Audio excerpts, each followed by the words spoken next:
So this is why a startup mentality is the ultimate unfair advantage. Startups innovate, they focus, and they commit. Mature businesses often fall into maintenance mode. The goal is to inject that startup fire if you're coming out of the gate with something new or if you have an existing business. Most businesses flatline. Why? Because first off, they don't model proven practices. They just go at it like they have an idea and they're like, I'm gonna make this happen no matter what, and they just go for it. Well, why do 80% of businesses when they're started by a solopreneur fail within 5 years? 50% fail in the first year, because a lot of times we have so much energy we want to go that we don't model someone who's already been there. And sometimes businesses, when they've been around too long, forget that. So you gotta model proven practices, and startups do that so well. Also, they don't seek guidance. They don't seek mentors. They don't seek consultants, right? They're like, again, I got this idea, I'm gonna go for it, rather than getting someone to guide them along the way. They focus on things that really don't matter. I've watched so many new businesses and businesses that have been around so long focus on the things that don't move the needle. Maybe they're easier, maybe they're innovative, maybe they're creative, but they're not moving the marketing, they're not moving the sales, they're not bringing in money. As a startup, when you have a deadline, you don't have that option. You have to focus on what really does matter. They pursue what flatlines a lot of businesses on the start, or if they've been around for a while without a startup mentality. You pursue too many goals at once. I'm gonna get this done, I'm gonna do this, I'm gonna do this, I'm gonna do this. If you're focused on multiple things, that means you have no focus at all.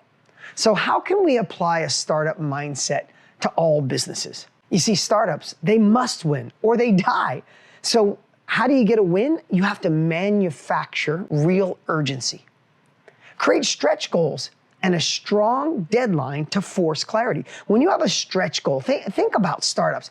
I'm gonna take over the world. I'm gonna change everything. This is gonna be the standout. I know 80% of them fail, but not me. They're creating such a stretch goal.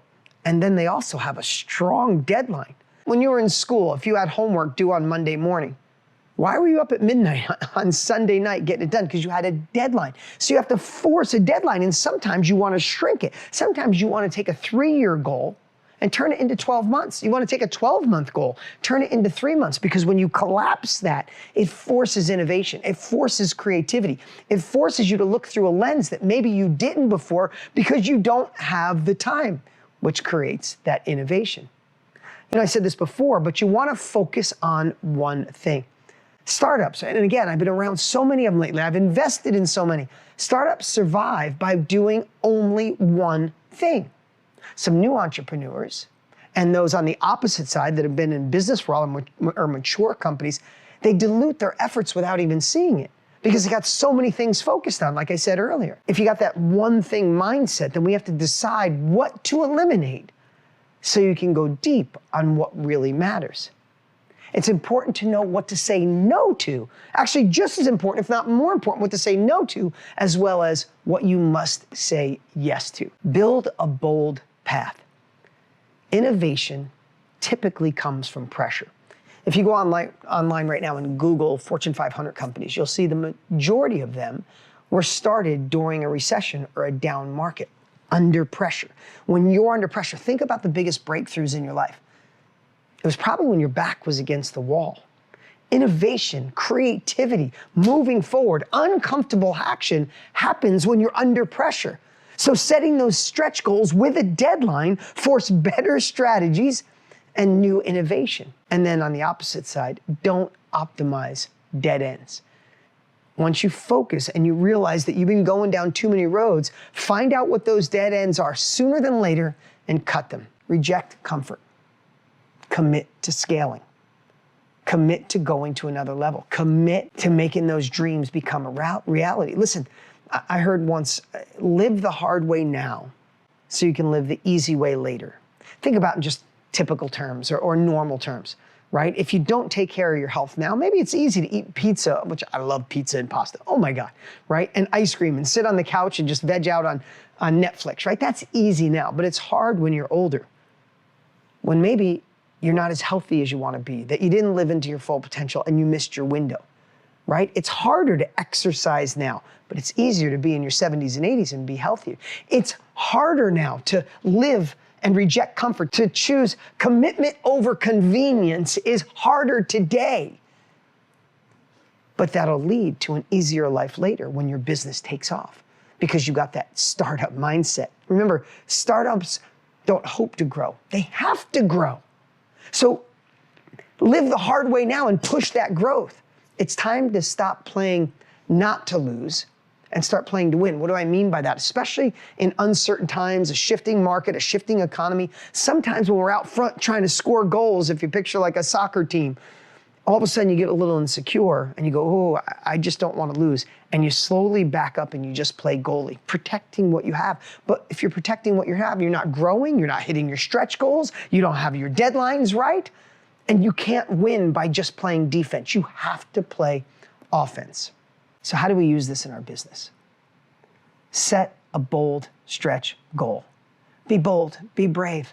Set something so big that it's uncomfortable, that it forces you to look through a new lens, to gain new skills, to model proven practices, to find people that can mentor you, guide you, and take you to the next level. Give yourself a 12-month deadline, a 3-month deadline, a 30-day line. Shrink the deadline to force you to move today. Audit what you're doing, and then raise your standards. Build a focused, scalable path. Watch what you need to do. Measure the growth and success you're having. A lot of times we make moves and we're not looking at what we've already accomplished, how it can take us to another level. We have to look forward to where we want to go, but we also got to peek in the rearview mirror and see, hey, we built this path, we're measuring it, and we're moving forward. And then rally your team. If it's just you, rally yourself, look in the mirror. Treat this like a true startup launch. Find that enthusiasm. Find that naive craziness that lives inside of you that says, I am doing this no matter what. You know who makes it in business? Up market, down market, sideways market, innovative idea, taking something that already exists and making better. You know who makes it? Those hungrier. Those that model proven practices, all the things we're talking about, but you have this level of hunger, and startups have to have that or they don't survive. Lastly, some thoughts to ponder. What goal currently drives your business? What is the goal? Do you know it? Can you say it to me if I met you right now, we were in an elevator just going up 3 floors, and I said, what goal currently drives your business? Would you know? And even if you know it, whether you do or not, how must that goal change or evolve right now with this discussion? How can it become more stretch? How can you reduce the time? What are you doing that you shouldn't be doing? Right? Really think about it. If we think thoughts to ponder, what should I stop doing? It's keeping me busy, but it's not moving the needle. It's more of a treadmill than running on flat ground, right? You run 100 miles an hour on a treadmill, you're not getting anywhere. So what should you stop doing? And then here's 2 questions. If you had 1 year to 10 times your current company, or 10 times what you originally thought this new startup could do, what changes would you have to make today, immediately? In fact, what would you do if this was day 1? Here's what I'd say. Build a bold vision. Gain radical clarity on where it is you want to go. And create a startup mentality, which creates the urgency to get it done. Burn the boats. Don't have a B plan. And live into who you're meant to be.